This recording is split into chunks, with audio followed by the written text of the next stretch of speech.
CM Revanth Reddy internal meeting నిర్వహించారు. ఈ meeting కి సంబంధించిన పూర్తి డీటెయిల్స్ మా డిప్యూటీ బ్యూరో చీఫ్ సాదిక్ అందిస్తారు. సాదిక్. ముఖ్యమంత్రి PC chief Revanth Reddy Malkajgiri parliament నియోజకవర్గ ముఖ్య నాయకులతో సమావేశం కావడం జరిగింది. ఆ సమావేశంలో చాలా కీలకమైనటువంటి అంశాలపైన మార్గదర్శకాలు నిర్దేశించడం జరిగింది. 2019లో ప్రారంభమైనటువంటి తెలంగాణలో అంటే కేసీఆర్ యొక్క పతనం 2019లో ప్రారంభమైంది. అది మల్కాజ్గిరి పార్లమెంటు స్థానం నుంచి ప్రారంభమైంది.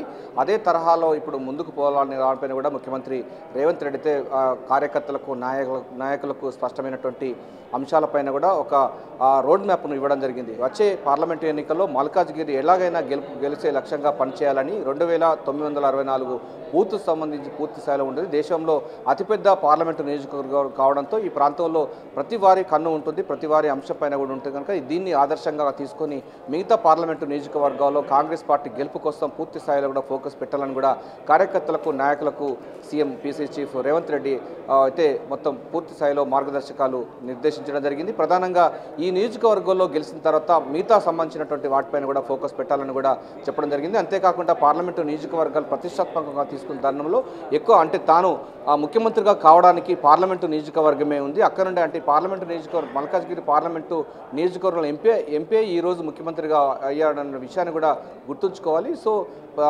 కేవలం అక్కడ నీ ముఖ్యమంత్రిగా ఉన్నానంటే కేవలం అది మల్కాజ్గిరి ప్రజల యొక్క ఆశీర్వాదమని కూడా సీఎం రేవంత్ రెడ్డి స్పష్టం చేయడం జరిగింది.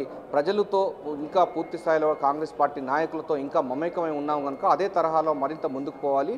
దానికి సంబంధించి దానిపైన కూడా ఫోకస్ పెట్టాలి. ఉదయం 7 గంటల నుంచి వెళ్ళి కూడా ప్రజల దగ్గరికి వెళ్ళే విధంగా ప్లాన్ చేసుకోవాలి. అటు మల్కాజ్గిరితో పాటుగా ఇప్పుడు కంటోన్మెంట్ ప్రాంతంలో కూడా కాంగ్రెస్ పార్టీ జెండా ఎగరేసే లక్ష్యంగా కార్యకర్తలు నాయకులందరూ కూడా పూర్తి స్థాయిలో కృషి చేయాలని కూడా వాళ్ళకు చెప్పడం జరిగింది. ప్రధానంగా ఇదే అంశంపైన కూడా ప్రతి కార్యకర్త నాయకులు ఉదయం 7 గంటల నుంచి వెళ్ళి ప్రజల బట్లకు వెళ్ళాలి, ప్రజల మాటల దగ్గరికి వెళ్ళాలి, ప్రజలు దగ్గరికి వెళ్ళి 6 గ్యారంటీ స్కీమ్స్, ప్రజా పరిపాలన, అభయహస్తం మేనిఫెస్టోను పూర్తి స్థాయిలో వారికి చెప్పాల్సిన అవసరం ఉందని కూడా సీఎం రేవంత్ రెడ్డి చెప్పడం జరిగింది.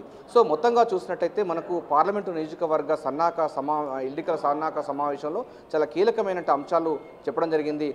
పార్లమెంటు నియోజకవర్గ ఎంపీ అయినటువంటి వ్యక్తి ఈరోజు ముఖ్యమంత్రిగా ఉన్నారు. సో నేను ఎప్పటికైనా ఈ ప్రాంతం సంబంధించినటువంటి నాయకుడిని మరోసారి కూడా ఆ సీటు కాంగ్రెస్ పార్టీదని కూడా స్పష్టం చేయడం జరిగింది. రేఖ.